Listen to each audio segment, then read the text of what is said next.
Country தான் இருக்குது. நாளைய பொறுத்தளவுக்கும் பார்த்தோம்னா இந்த இன்னோட லோ இல்லை ஹை இதுதான் ரொம்ப முக்கியமாக இருக்கும். எந்த சைடு பிரேக் பண்ணுறதோ அந்த சைடு போகிறதுக்கான வாய்ப்பு. இது வந்து டே கேண்டில் செட்டப் படி.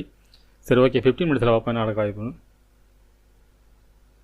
ஃப்ரெண்ட்ஸ் 15 மினிட்ஸில் வச்சுருக்கோம். இப்போ பார்த்தோம்னா ஃபஸ்ட்டு ரெசிஸ்டன்ஸ் பார்த்தோம்னா 23,807, அதுக்கு அடுத்தது பார்த்தீங்கன்னா 23,869, அதுக்கு அடுத்து 24,004 அப்படிங்கிறது. அதுக்கடுத்து சப்போர்ட்னு எடுத்துட்டோம்னா 23,709 அப்படிங்கிறது ஃபஸ்ட்டு சப்போர்ட்டாக இருக்கும்.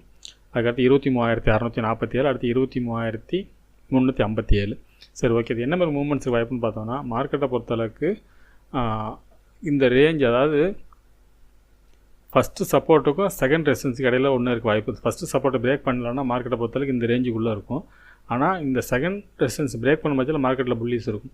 இந்த 23,869 பிரேக் பண்ணிச்சுன்னா மார்க்கெட் 24,000 ரொம்ப ஈஸியாக போயிடும். அதுக்கான செட்டப் தான் இருக்குது மார்க்கெட்டை பொறுத்தளவுக்கு. ஆனால் அதே சமயத்தில் ஃபஸ்ட்டு சப்போர்ட் பிரேக் பண்ணக்கூடாது.